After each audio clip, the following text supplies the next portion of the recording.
Salatullah salamullah ala toha rasulillah. Salatullah salamullah ala yasin habibillah. Salatullah salamullah ala yasin habibillah. Assalamualaikum warahmatullahi wabarakatuh. Hamdan syukran lillah, nahmadu wa nasta'inuhu wa na'udzu billahi min syururi anfusina wa min sayyiati a'malina, may yahdihillahu fala mudhillalah wa may yudlil fala hadiyalah. Asyhadu an la ilaha illallah wa asyhadu anna Muhammadar Rasulullah la nabiyya ba'da. Alhamdulillah, sahabat-sahabat muslim sekalian, ayah dan bunda serta ananda sekalian, semoga kita selalu dilimpahkan rahmat dan dalam naungan cintanya kita selalu senantiasa mengucap zikir dan sholawat kepada kekasih Allah, Nabi kita yang kita cintai, Rasulullah Muhammad Sallallahu Alaihi Wasallam. Alhamdulillah, di kesempatan kali ini saya ingin menyampaikan sebuah nasihat dari seorang guru kami yang bermakna sepanjang hayat dan sepanjang hidup kita. Apa saja nasihat tersebut, kita simak bersama-sama. Dan saya bahas kali ini adalah tentang ukhuwah Islamiyah atau persahabatan, 5 pilar dalam bersahabat dengan sesama muslim ataupun non-muslim. Baiknya kita mencintai saudara kita, bertemu karena Allah dan juga dipisahkan kembali karena Allah. Jadi persahabatan sesama muslim ada 5 pilar yang kita sebut dengan ukhuwah Islamiyah. Yang pertama adalah ta'aruf. Ta'aruf bermakna berkenalan. Nah, seperti kita tahu bahwa ta'aruf sering disebut dengan perkenalan dua insan yang ingin melaksanakan tujuan tertentu, baik secara lahiriah maupun batiniah, yang kita sebut biasanya sebelum mengikat satu ikatan cinta, kita biasanya mengenalnya dengan ta'aruf. Kamu habis ta'aruf gimana gitu. Padahal ta'aruf dalam makna bahasa sendiri adalah berkenalan.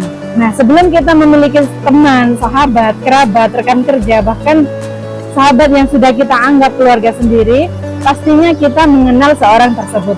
Dengan berkenalan dengan orang tersebut, kita paham bahwa ta'aruf itulah adalah awal mula perkenalan kita dengan seorang insan yang kita bertemu karena Allah dan juga nanti kita berpisah karena Allah. Yang kedua adalah tafahum. Setelah berkenalan, kita pastinya akan tahu bagaimana orang tersebut, bagaimana sifat orang tersebut. Terus tafahum maknanya memahami, yakni kita memahami sahabat kita, apakah dia suka hal demikian, apakah dia suka hal demikian, apa yang dia tidak suka, apa yang dia gemari, apa hobinya. Itu adalah bagian dari tafahum.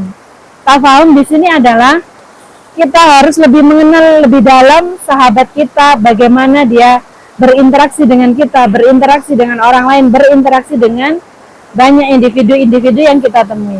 Tidak ada yang kebetulan. Semua ini pasti sudah dituliskan dalam lauhul mahfuznya bahwa tafahum itu adalah bagian dari ukhuwah Islamiyah.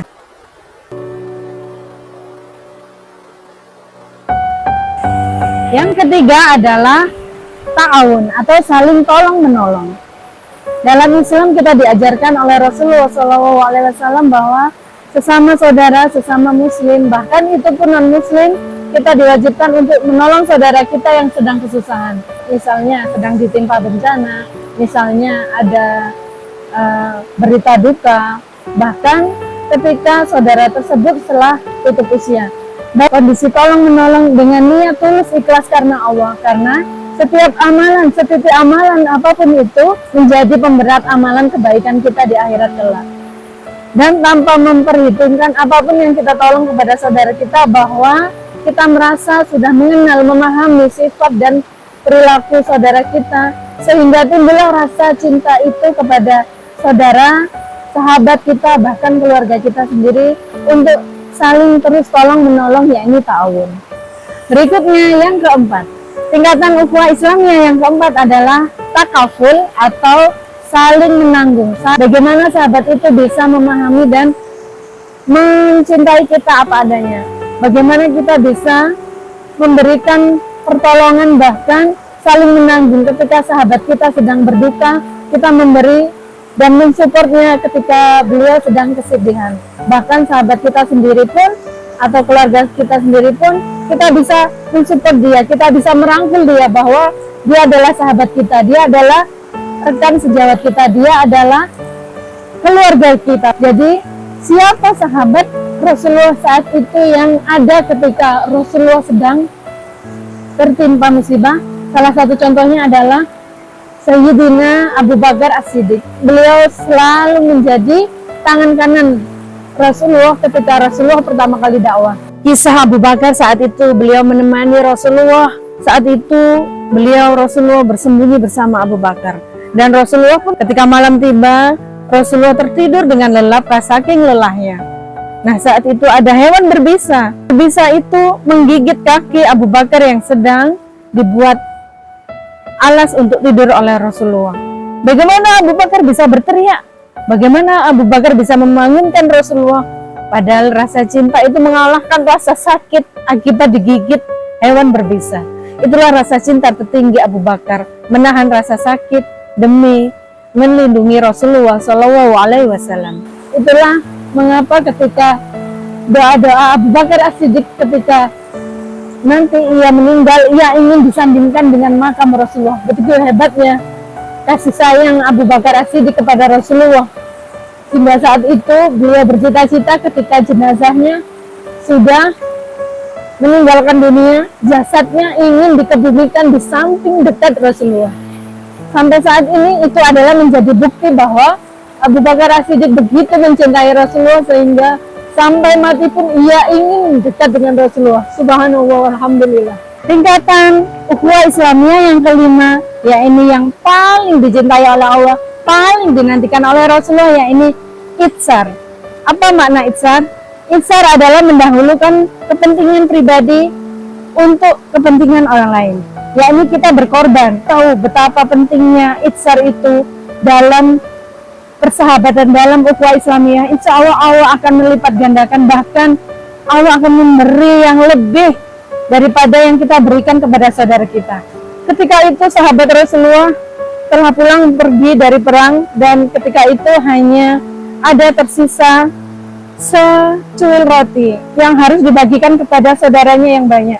Dalam lingkaran itu lebih dari 20 sahabat, saking cintanya kepada saudaranya karena Allah. Jadi dalam lingkaran itu ada lebih dari 20 sahabat mendahulukan roti itu untuk dimakan saudara sebelah kanannya. Sebelah kanannya lagi mendahulukan roti itu untuk dimakan saudara sebelah kanannya lagi. Sebelah kanannya lagi mendahulukan roti yang secuil itu untuk saudara yang sebelah kanan lagi. Sampai lingkaran itu berputar, bahkan itsar itu tingkat tertinggi. Di saat kita kelaparan, tapi kita masih memikirkan jiwa dan raga saudara kita di sebelah kita. Begitu mulianya orang yang sudah ada di tingkatan itsar ini. Begitu dicintainya orang yang bisa melaksanakan itsar ini. Subhanallah, alhamdulillah. Baik, itu saja mungkin dari saya. Semoga ketemu karena Allah, dan juga nanti kita akan berpisah, bisa dipertemukan kembali oleh Allah di surganya. Amin ya rabbal alamin. Demikian dari saya yang bisa saya sampaikan. Semoga sedikit nasihat dari guru kami ini bisa bermanfaat. Semoga kita bisa istiqomah selalu di jalan Allah dan Rasulnya. Usikum wa nafsi bitaqwaha. Wassalamualaikum warahmatullahi wabarakatuh.